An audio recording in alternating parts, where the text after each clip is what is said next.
Hi, my name is Brandon, and over the past year, the Delight Cafe team and I have traveled across the U.S. researching this rapidly growing industry of CBD products. What we have found throughout the industry were products that were inconsistent in dosage and used ingredients that weren't even lab tested. Products with chalky textures, bitter aftertaste, and worst of all, confusion among the CBD consumers. That's why we created Delight Cafe. A 15 milligram lab-tested, all-natural, water-soluble hemp CBD powder pack.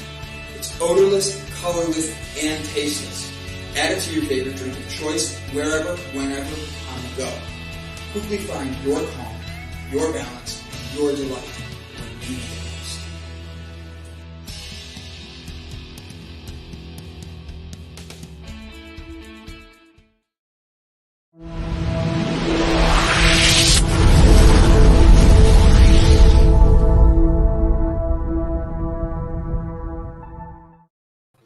Good evening, ladies and gentlemen, and thank you for tuning in to The H, an honest conversation about health, hemp, and happiness. I am honored today to have Miss Pamela Jacobsen joining me. We're going to have a wonderful conversation. She comes from Hope Grows Foundation.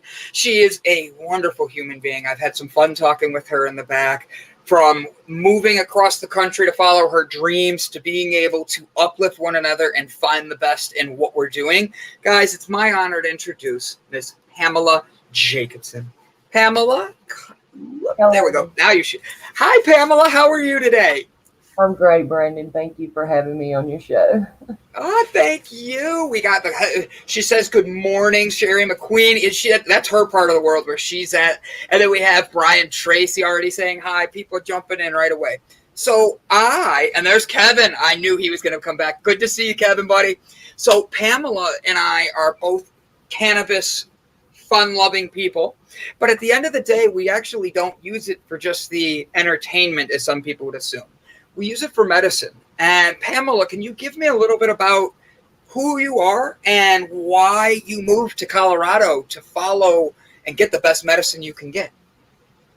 Actually, there is a group of us here in Colorado that came from all over the world, and we call ourselves American Medical Refugees because we came here from our states to access cannabis that wasn't legal in our states and to have safe access to it.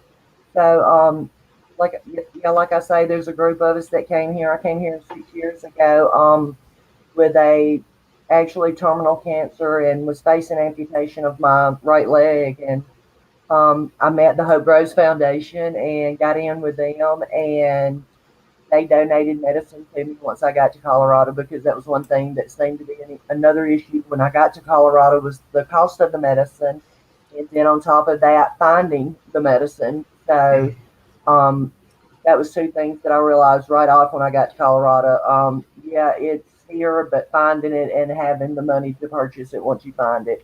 And then that's where the Hope Grows Foundation came in and filled in that void. They donate to patients that don't have the money to afford the medication. So I really believe in what they do. And because they help me now, it's like, it's my part now to pay it forward to other patients. It's like, that's the fun part I get to do now. And, I like that. And so to be able to see a patient or a child and give them medicine and then see them 30, 60 days from now and they're like a different person, it's like, it does my heart so good. And to know that there's that kind of healing in cannabis.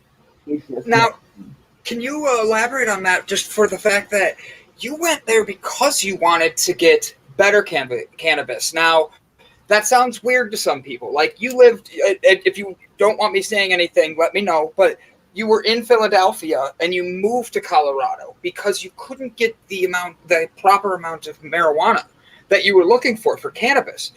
What was the difference between the two that would make you want to actually move across the country? Actually, the difference is in smoking it and extracting the cannabinoids from the flower and actually using it as medicine. So when I could have smoked in Mississippi black market all day long, it's there. But as far as somebody that could make the medicine, that could tell me how to use the medicine. That was another thing when I got to Colorado. It was like once I found the medicine and it's in my hands, my next question is, how much do I take every day? And Yes. nobody could give me an amount to fight off the cancer. It's like, but I need to know that as a patient. I need to know how much that it's going to take every day. And I actually talked, I think he was on your show, Dr. Melamede, and Yes. I spoke with him and I spoke with Rick Simpson too. And it was like both of them agreed that about 1,000 milligrams a day, if I'm going to fight cancer, that's about what I needed. And I'm like, thank you so much, because finally somebody is agreeing on a dosage. So Yeah. I took that 1,000 milligram and I took it for 30 days. And after 30 days, it had returned the blood flow to my leg to where an amputation surgery was canceled.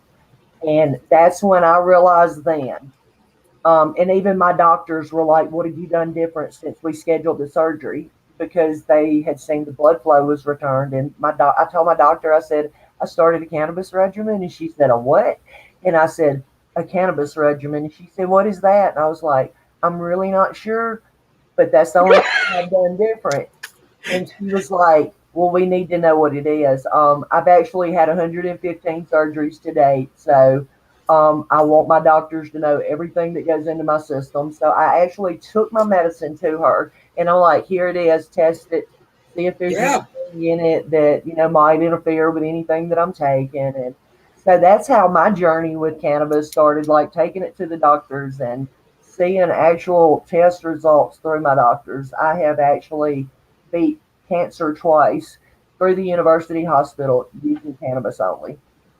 And Really? the proof, I mean, the tests are there to prove it. So, Question. So you're doing this 1,000 milligrams, but that's what they were saying because of the cancer you had and the extreme it was, right. like the level it was. The second round, do you know, did they use a different strain of cannabis or what? Same exact strain, just having you now. I And want to it's elaborate. not too much strain specific with us as long as we're getting all the cannabinoids. Because it just seems to us like if you take the endocannabinoid system and you just pick a few of the receptors, you're not really maxing that whole cannabinoid system out.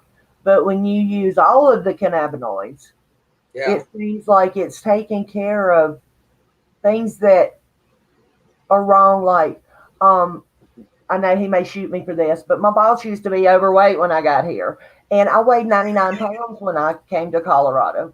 So we both take the medicine. Well, he's lost like 100 pounds, and I've gained 40 pounds.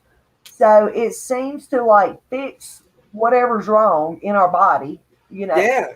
So it just seems to us that that's the way it works. As long as you max that endocannabinoid system out, it's like you can help to get better. And it keeps you balanced because all of a sudden, like you're fixing the things that are in you. So you moved to Colorado. That's a recreational state, Yeah. and a lot of people. You and I were talking before the show about my dad, and my dad and I had a conversation because Ohio's medical, and he was mentioning how if he was able to get a medical card, he still would not want to do anything cannabis related, and I couldn't understand why. I'm like, so you can get the medical card, you can get a doctor to tell you need this, that you can get it, and then you get it, you can't get in trouble, but you still won't do it. Have you caught that there's people doing that, and why would they think there's a difference between medical and recreational? Yeah, especially in Mississippi, that is a big thing.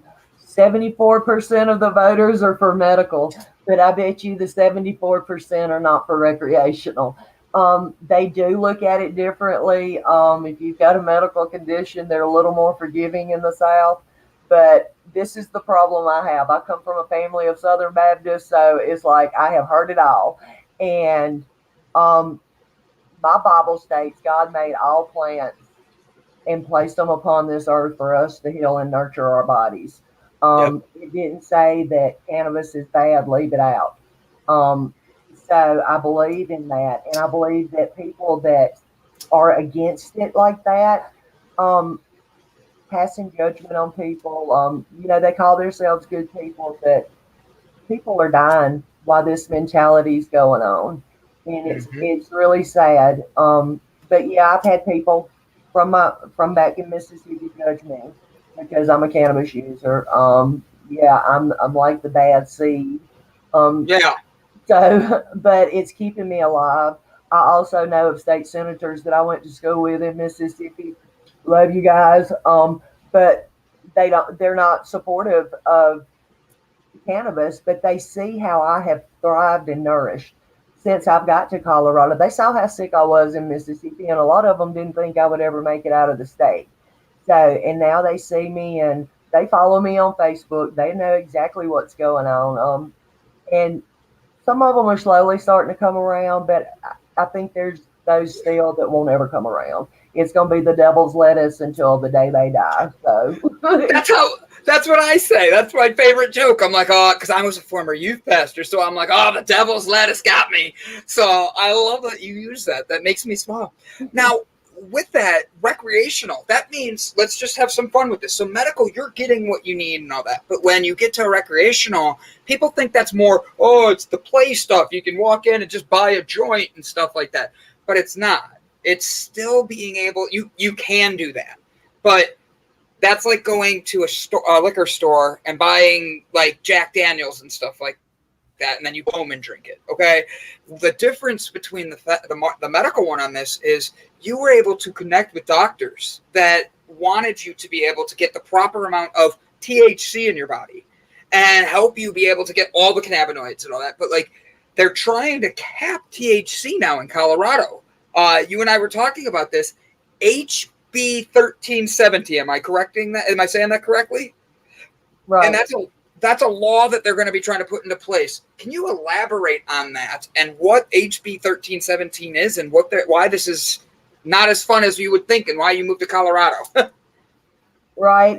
Actually, Representative Cavero, she's a pediatric doctor here in the state of Colorado, and she's actually the one that introduced the bill.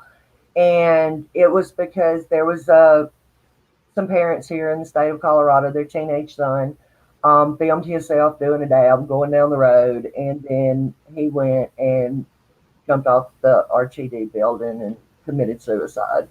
And as tragic as that story is, we have heard it, and I know it's heartbreaking. It's got to be for the parents, but the cannabis community still does not blame that on cannabis because there's people out there like me taking 1,000 milligrams a day. We've got kids out there that are on high dosage of THC every day to prevent seizures and the pain that they're dealing with on a daily basis. And so there was a doctor here in the state of Colorado that issued this child a medical marijuana card. And no doubt in my mind, this doctor should be called out. He should be held accountable. Nobody's mentioned who this doctor is, and we would all love to know. But we stand behind pulling his license to never let him issue another card. But they passed this law. This law went through. It was actually signed by our governor and will go into effect in Colorado, but it limits our THC potency.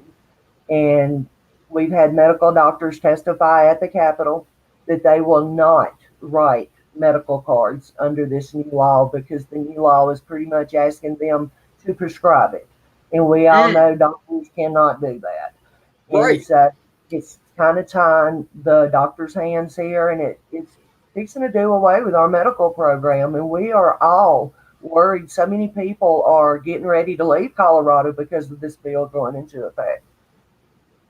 So why is THC such a scary thing for people? Like they hear just that cannabinoid, and that's the one they jump to. So I'm using that one as the jump off point for us. But like, The with reason I think is because the government um, decided years ago that they realized the benefits of it and they didn't want us to have the benefits of it. So they made it a bad thing and they convinced us that it was a bad thing. And mm-hmm.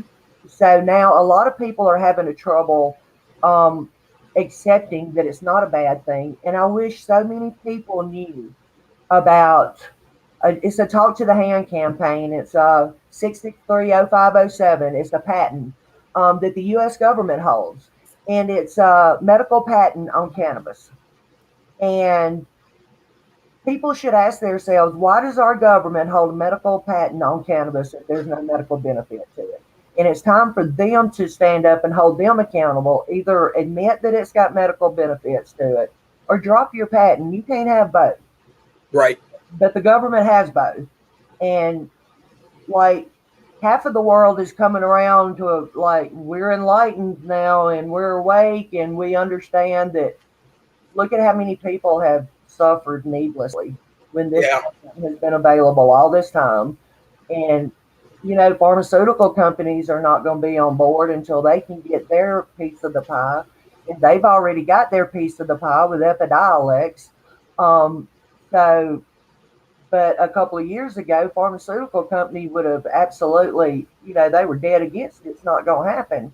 But Yep. now that everybody realizes, oh, there's benefit in it, yeah, they got their piece of the pie already. And I really look for federal legalization. That's where it's going to lead. That we'll be going to the pharmacy and picking it up instead of the dispensary picking it up.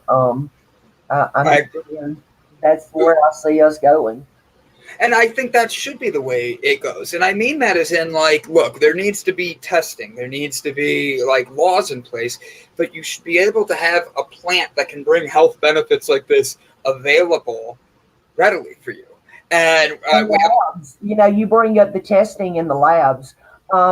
Here in Colorado, you can send your product to 3 different labs and get 3 different results.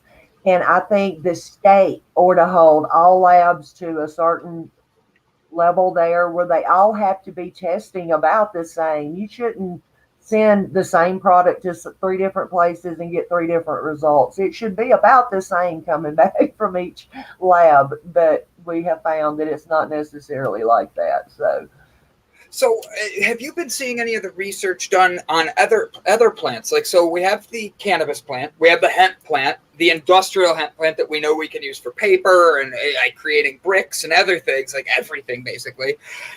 What about plants like the mushrooms and the psychedelic effects on that? I saw the smile. So the psychedelic effects on mushrooms, like you and I were talking before the show, and UC Berkeley has just signed for raised $25 million to start doing research into the side effects of psychedelics with mental health. And they're doing all these great things. What are some of the things you've been able to connect with, see through the psychedelic part of medicine? This is another fun area for me because I had never done psychedelics until I came to Colorado. I had seen other people do them, but never had partaken myself. So I kind of got to start microdosing when I got Yes. to Colorado. And it really kind of reset me mentally. I was really amazed at the reset I got off of just a microdose in mushrooms. Yes. And we have decriminalized them in Denver now. So, Look at the smile. Now, okay, so let's explain what that means. I saw, buddy.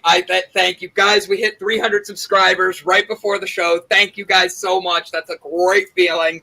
But with that, now it's legal. Psychedelics are legal in Denver.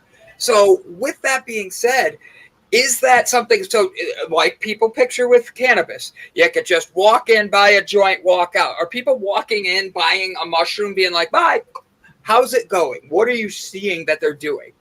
no, they just decriminalized it. They hadn't legalized it. So you're not going to go to jail if you get caught with it. But yeah, I know a lot of people in Denver that have started growing mushrooms in their closets and stuff, but they're not in the stores yet. No. And it's funny to me because the benefits that outweigh the problems with medicine are astonishing, and that's what we're coming with the health benefits on this now. Psychedelics have been shown to connect people in a way that it helps them reset their brain. I think you just said that word, reset. And that reset is like opening up blood pathogens that help flow. And they're noticing, we had a conversation recently where the doctor was telling everybody about how one psychedelic trip with a proper shaman can add up to 10 years of therapy in one session. And that's just a huge thing that they're calling out, and they're saying we need to do research on, because that's a thing we can help so many people with. Like it's one of these things where breaking these stereotypes is hard. Now, I come back to this. In Colorado, they had, when they legalized cannabis and they let it become recreational, there was a lot of people that thought bad things were going to come about through that. It's benefited the economy. The tax dollars are up. The money's up. The school systems are getting more money. People are being benefited more in other ways and wanting to do more. And it's one of the happiest states in the country. Why did people, is it just because everybody's high? Like, what is it? We're all happy. You know, we've even said ourselves, we have events in Denver with I'll mention their name, Cincy Magazine. They do big events in Denver, 2,000 or 3,000 people at these events. Never does the law get called for a fight or somebody's not getting along. And I've been here 6 years, and it's like, this is the most loving group of people when you get together. It's like the happiest. Nobody's fighting, bickering. Everybody's like, we're glad to get out and see each other and to be able to consume with each other. And so we enjoy that. And it's not, nobody's coming for drama. We're coming for peace and tranquility. And you're talking about, like, we were talking about the reset. My first experience in Colorado with any kind of psychedelics was, there's actually a movie that was made during my experience. It's called Shock to Awe. Matt Call and a group out of Florida came here in Colorado and filmed this. But it was a group of veterans, and they went and done ayahuasca and had the shaman to lead them through all this. And they went through a whole night of purging and, you know, going through this ceremony. And I didn't go to the ceremony because I didn't know about it at the time. And I was observing. And so these guys left. And when they come back, I was so amazed. I even asked the lady that owned the plot of land where this was taking place, I'm like, what happened to them? They come back free of all the problems that they had before they left. They were like different people with hope and ready to take on the world again. And I'm like, what happened to these people? What did I miss last night? You know, so I saw how much it just changed these people for the better.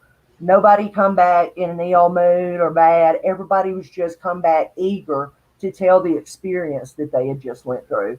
And so I was just so overwhelmed at the way everybody came back. I'm like, oh, I got to get check this out and see what happened. What did I miss? Right. So you say, I like how you phrase it. They all came back. They're relaxed. They were excited to talk about it. It wasn't. Now you said this one was different. It was ayahuasca, correct? Right.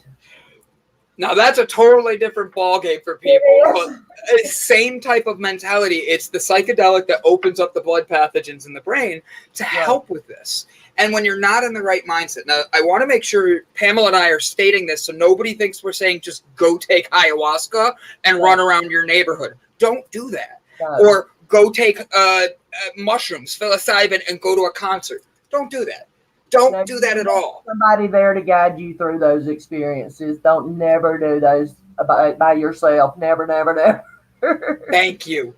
And that's what we want you to know. Even like smoking. So like going back to the medical to recreational. I love having it be where people tell me that their first time they try CBD, they try mine. But I love even more when everybody's like, hey, I've never smoked before, or I've never done an edible. Can you do it with me the first time?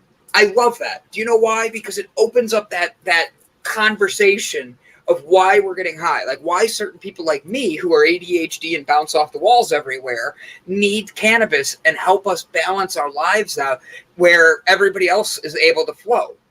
I need it to help me flow. So I say that as someone who does use psilocybin as a microdosing medicine, as someone who does experience these. Pamela, with everything going on in Colorado, do you feel that even with the new law, the HB 1317, the psychedelics being able to be more open in that. Do you see people coming to Colorado wanting to experience new things, try new things? She's shaking her head. Yes, I don't even have to finish that. Can you tell us what that's like, though? You're sitting there, like if you're seeing this. Do you see people wanting to ask questions to random people, like you? Yeah, everybody wants to come in here and try it, but I've also been in several research studies, with cannabis, and what people don't understand this question would come up in a research study. Do you feel comfortable getting in a car with somebody that has just smoked a joint? And I'm like, Yes. well, it depends. Is it somebody who smokes all the time, or is this somebody that's never smoked? Because if it's somebody that has never smoked, no, I'm not going to get in the car with them after they smoke one. But Correct. if it's somebody that consumes all the time, a joint's probably not going to hurt them. So, yeah, I'll probably get in the car and smoke with them. It's just, but there's a big difference. And the same thing with psychedelics. And I say microdose because you don't want to overindulge with mushrooms. You can really turn yourself against mushrooms really quick. So you want to be with somebody that can guide you through anything that you're experiencing. And we have little groups get together. There'll be maybe 7 or 8 of us get together, and we will have a microdosing session, and we just stay the night. It's like everybody microdoses. We watch our MTV psychedelic little shows, and we all have a good time. And the next morning, everybody's reset. We're good, and we all get up and go home, and it makes for a good week.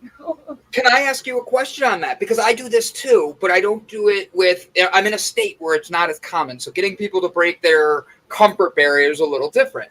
But with that, I would not go just randomly to a random stranger's house full of people and do this. It's all about that good energy for one another. And when you do this, it's like Pamela and I just met. But we're not going to go sit there and go do a whole bunch of mushrooms and hang out all night because we don't know each other like that. Right. And it's just not safe. Let's be honest. We'd want to take care of one another to make sure that we don't do that. So if you're honestly wanting to try psilocybin and mushrooms and this, make sure you know who you're doing it with. Don't do it alone, because that first time you get high, it's like being, I don't want to say drunk, but in a sense, imagine being drunk and by yourself. That's not cool. That's not fun. It's not entertaining. When you're high, you're in a happier mood, but you're not going to be having the same interactions with people as you were when you were drinking. And I want you to be able to enjoy your experience. So while you're on these things, have fun. Now, with this group of people, it's all good energy. It's filling one another up. What would you say the average length of this trip while staying in Colorado is? How long does the trip last? Is that what you're asking me? Yeah, I made a joke there. Have you ever heard I'm going to go on a trip but stay? So I'm in Cleveland, Ohio. I'd be like, I'm going on a trip, but I'm staying in Cleveland. Right. Everybody's like, wait, what? And then you're like, you'll get it. It depends on how much you consume, but usually just a few hours, actually. You get your light trails, but I don't overconsume the microdose, and I keep saying microdose because I don't just indulge to the point where I'm over the top high. I want the light trails, I want the fun part, and that's enough for me. And it's like the people that I hang out with, that's the point we want to get to. And so we all sit around and giggle and watch our little light trails. But the next day, it's like the next day. You don't really realize the benefit of it until you come down off of that high and you wake up the next day and you've got a whole new sense of, okay, my problems are gone today. I can take on the world today. I can do this today. And it's just amazing how it gives you that reset and resets your mind and gets you ready to take on the world again. So, yeah, that's what got me interested in it and sent me down my little path. That's awesome, though. I love that did that because it's helping you find your best Pamela. And that's hard to do in this world today. It's like when I go looking for my little Brandon inside me, sometimes I need a little bit of help. And that's where that comes from. So now, Pamela, what is the movies or stuff you like to watch? I have to ask because I have a suggestion that's going to blow your mind and you're going to love it. What kind of movies do I like? Yeah. No. When you're having a party. Oh, when I'm having a party, of course, cartoons. We like to watch a lot of, Yes. Have you seen Trolls while on psychedelics yet? It was the greatest movie ever on that. Like, you're watching it and you just, all right, so the first one is literally like watching like a drug deal go down while you're tripping. It is hilarious because like the cloud is like, hey, you follow me down this little pathway and I'll make sure you have a good time. It's like, what? Like, oh my gosh. Then you get into the psychedelic tripping. Even the new movie, the one that's got all the modern one and Ozzy Osbourne and all that in there. Oh, it is so much fun. Like it's one of my favorites. It's uplifting, and you just want to dance while you're on this. So I loved it. I had to ask what you watched just to give you Trolls as a suggestion. Well, what I want to do now, Meow Wolf just opened up here in Denver, and so could you imagine doing a microdose and going to Meow Wolf? That's on the bucket list. Oh my God, that would be amazing. Yes. Like, and that's the thing. People that have never done this, I'm sure they're sitting there going, oh God, that's just like druggy talk. No, it's not. It opens up. How many times in a day do you feel shit just weigh on you and you never are able to let it go? You're never able to completely move it. This is that moment that you're around the people that are filling you up to fill you up, and you're all of a sudden getting all the beauty of the world, and you get to see that. I love that part. Like, I love to go, and this you're gonna laugh at me, but I go in the woods with my friends and we camp, and we'll literally build a campsite and hang tapestries in the woods, like in our campsite. And then people walk by and they'll just walk in with us and they'll sit and look at our campsites. We built like a big screen projector. I had a movie theater's worth of people watching a movie in our campsite. So when you're on Pamela, anytime, girl, you and I are going to have a great time with that. So like Pamela, with all of this going on, and like you said, Mississippi to Philadelphia, then out to California or Colorado, there's a lot there. And the laws are different in all three states. And you're trying to just get the best out of yourself. Do you see yourself going and being involved more if the laws change in Colorado, in other states like California, and moving again?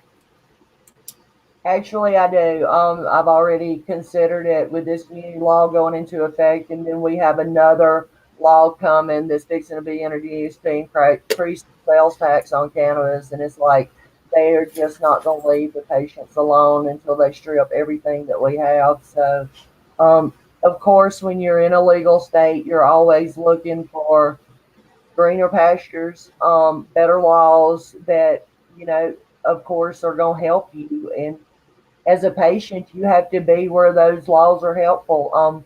Just like a friend of mine, I know a girl from Kansas that moved over here. She just finally got her a place because the market is crazy here trying to find a place to live and then afford the place to live once you find it. But she finally found a place, and she has a daughter that is a special needs child and has seizures and stuff. And this new law really affects her. And she's like on Facebook, like crying, going, we don't have it in us to move again. A lot of people are giving up everything they've got to save their lives. Mm-hmm. And so a lot of people, they can't move again. A lot of people are stuck once they make that move. And so we really depended on Colorado to have our back, for Governor Polis to have our back. We just had the Jack's Law, was put into effect so kids could get their medicine at school. And then the nurses were like, well, we don't want to administer the medicine at school, so we just took them back and made them administer it. And the governor stood behind us on that and told us, I got your back, and then turned right around and signed the HB 1317 into effect. And we're just like, what just happened? We are just lost.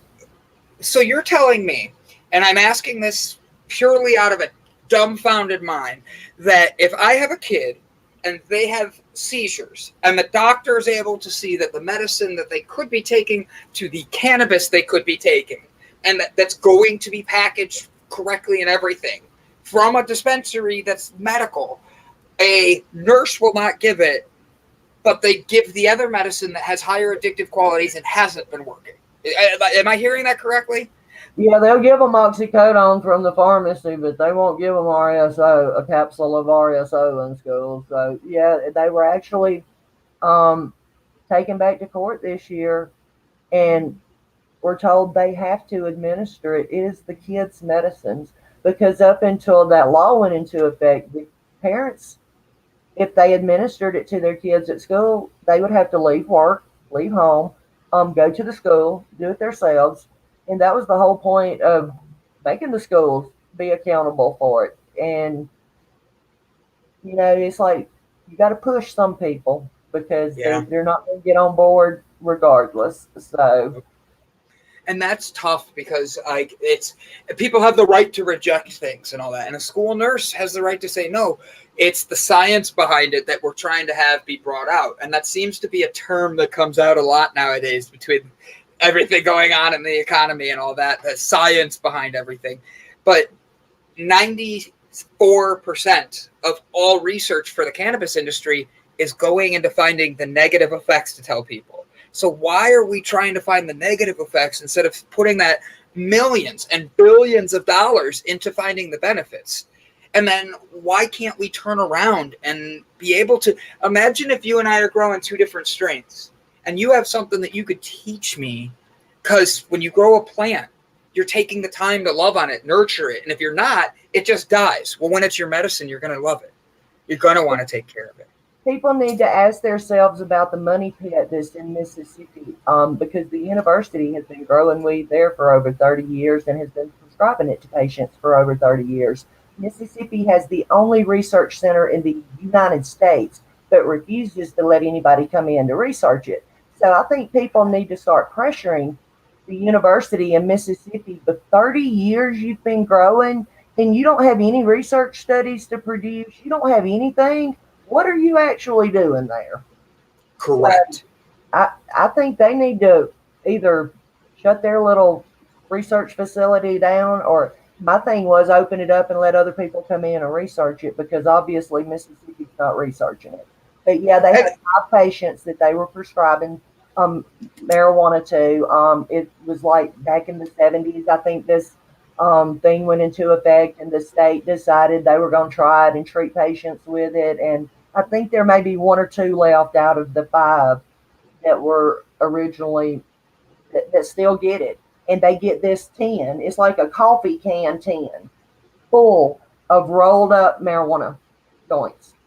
And they get it monthly. And this is coming from the university in Mississippi. And I'm like, they can do it, but you better not get caught with none in Mississippi. I promise you that. Right? So, I mean, it's like they have a big double standard in Mississippi. It's like, okay, we're growing it over here, and we're for research purposes, so we'll know that 30 years later, it's people still funneling money into that, and no research has been done.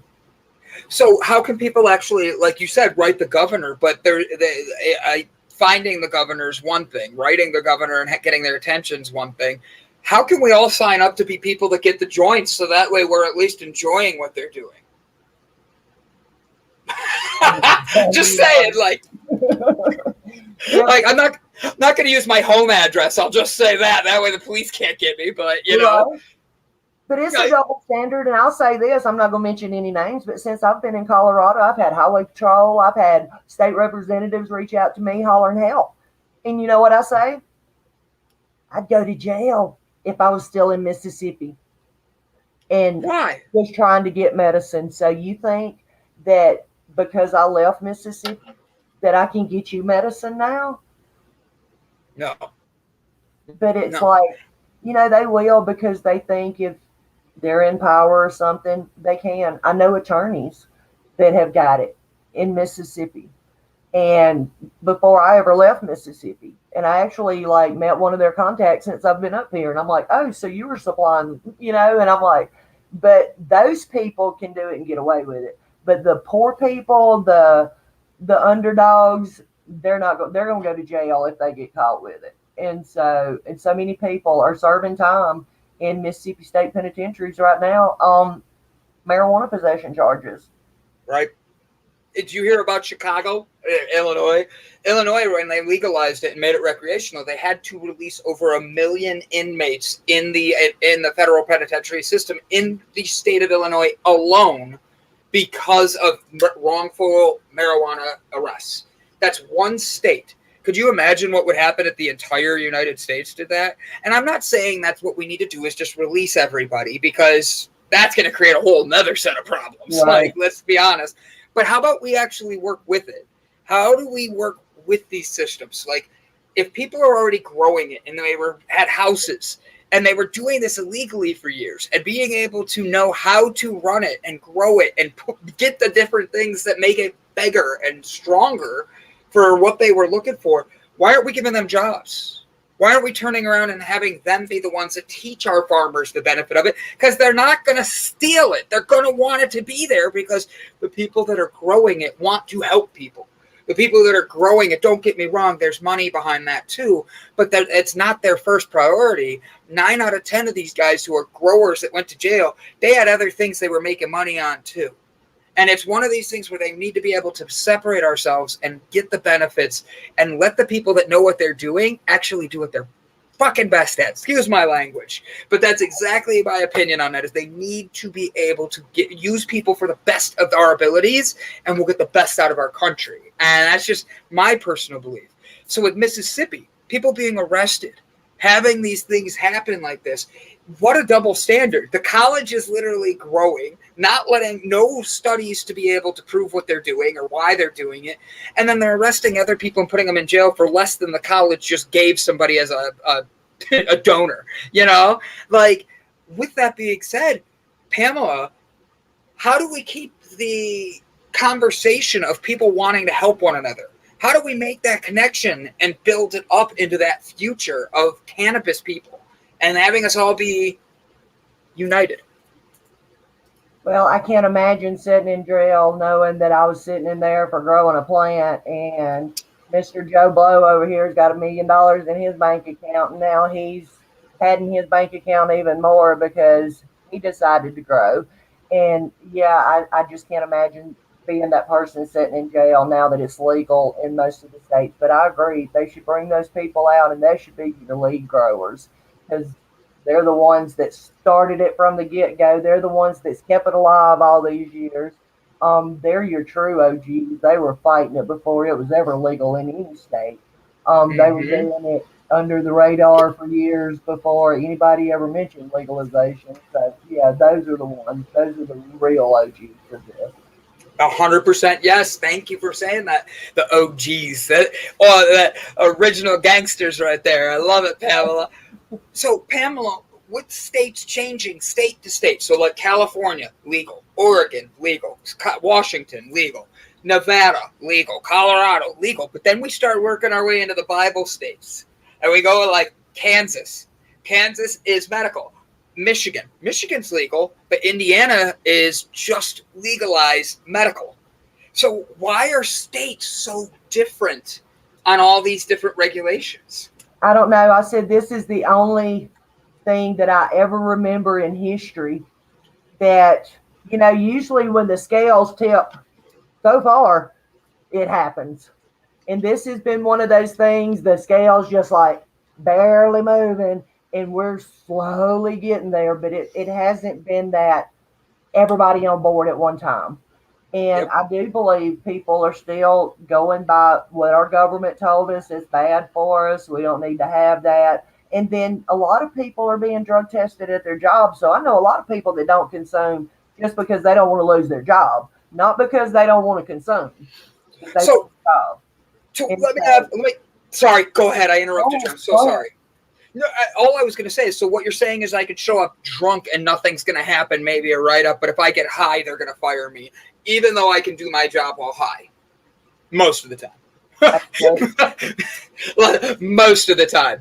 But, I really am curious about that because of the fact that alcohol has been shown through the CDC and the FDA that the literal fact that alcohol is more addicting than cannabis. You cannot OD on cannabis, and the only way you would is by like literally smoking all day by yourself.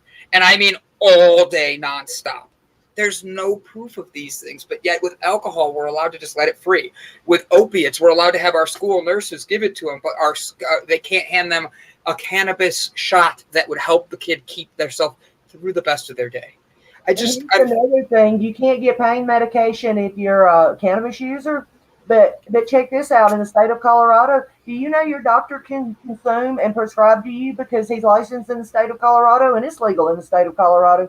So your doctor can consume and prescribe to you, and you may not know that, but he won't prescribe to you if you consume. So people need to think about that and ask themselves, who's this really benefiting here? Think about what you got, what Pamela just said. Think about that. Your doctor, you cannot legally get a pain pill if you have a marijuana card. How about in Ohio? You ready? Let's have some fun, Pamela. If you have a medical card, you cannot have a concealed carry permit. But you could be you could be an alcoholic and be able to carry a gun. Absolutely. You could be a meth addict and be able to carry a gun. But at the end of the day, if you smoke cannabis, you are the devil's lettuce. You are using the devil's lettuce. Pamela. So, Pamela, what do you see next in your adventure of life? How do you see your next adventure going? I'm always looking for new adventures. Other doors are opening up for me here. I just got put on the board for Arapahoe County here in Colorado. So, that's a new adventure I'll be stepping into next month, and I'm excited about that.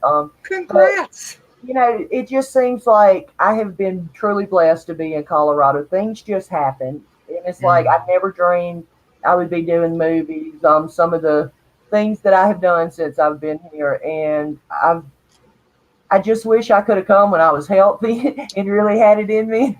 There's no telling where I would have been. But yeah, I've taken advantage of every door that opens for me.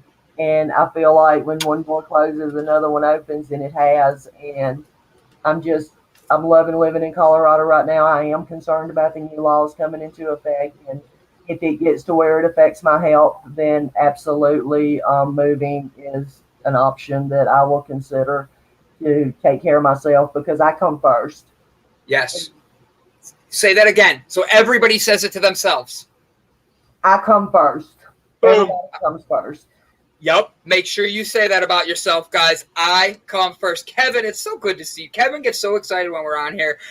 Fernando over here saying hi to Donnell and Miss Angelic Jackson, their new show coming out. Excited for that. And then we have Brian Tracy. You ready? This one's fun. His job is he's a truck driver. So truck drivers are not allowed to consume cannabis in whatsoever. So he goes, when you have my profession, listening to you guys is like being a little crippled boy sitting in the wheelchair at the edge of the playground watching all the other kids playing. Brian Tracy, you broke our hearts, but know that we respect you for following your job's criteria and not getting high while driving, even on hemp day. All right, like we love you. There's another truck driver out there with you. You're not alone. His name's John Beasley. He's from Mississippi, and he supports us 100%. But he's the same way. He can't consume because he's a truck driver, but he spreads the word everywhere he goes. So I love that, and that's the thing, is that's what we have, that we're supposed to be doing. That's the community we build together, and that's how we change the world. So Pamela, something we do at the end of every episode. All right, it is a challenge. I hope you're ready for this. This is the hardest thing you're going to do today. So the thing we do at the end of every episode is we tell everybody something positive, whether it's our favorite quote, whether it's just a motivational statement you have on your heart you want to get out. Don't worry. I'll go first, and then you'll get to do it, so you see how it goes. Sound good? Okay. I see the nerves. Don't worry at all, Pamela. This is going to be great. I promise. I won't single you out like I do me. All right? So, guys, this has been a great episode. Very informative. We talked about psychedelics. We talked about dabs. We talked about THC count and what laws are being changed in different states. If you don't know the regulations in your state, take a moment today to go and look them up. Look up what your state is doing with medical marijuana. Look at what your state is doing in the cannabis industry as a whole. If you have any questions, please do not hesitate to reach out to me at brandon@delightcafe.com. I would love to talk to you about the cannabis plant, about the hemp plant, and about the benefits of what it's going to do for not just you, not just your body, not just the people around you, but the whole earth. How much this plant can change our world. If you want to change the world, help us start our community by starting here first. Start by 100% letting everybody know what you're going to do and how you're going to be a part of something that wants to make the world a better place, whether it's cannabis, to psilocybin, to even just working out together and making each other laugh for a good day. Guys, it is Wednesday. Yours doesn't have to be this long, Pamela. I'm kind of stalling to let you think. I'm watching her face in the background. But guys, it's Wednesday. Every Wednesday, it's Hemp Day. Happy Hemp Day. Thank you for joining me on the the honest conversation about health, hemp, and happiness. Totally can't be here without you guys and everything you guys do on love and support. So thank you for all you do. It's the middle of the week. Get over the hump by finding someone good to hump tonight. Pamela, you're up, sweetie. Talk to me. I just want to end this with saying we lost a very special advocate in the community this past month. His name was Wayward Bill. He was world renowned for his advocacy. We have his memorial coming up on September the 12th. It will be live streamed on Facebook. But we just want to say we love you, Wayward Bill, and thank you for your advocacy, for everything that you've done for every advocate that has ever needed you. So thank you. And his big words were wowzer bowser, so I want to leave you with that. I love that. Wowzer Bowser. Guys, do us a favor. Make sure to share this episode, especially if you learned anything from us today. Share us, comment, like, get it out there. Pamela, you're welcome back to Delight Cafe anytime. Please know how grateful we are that you came on and were willing to share your knowledge and your time with us today. Thank you so much for having me, Brandon. Absolutely. Guys, have a great one. Don't forget to share. I'm watching you. I know who's sharing. I know.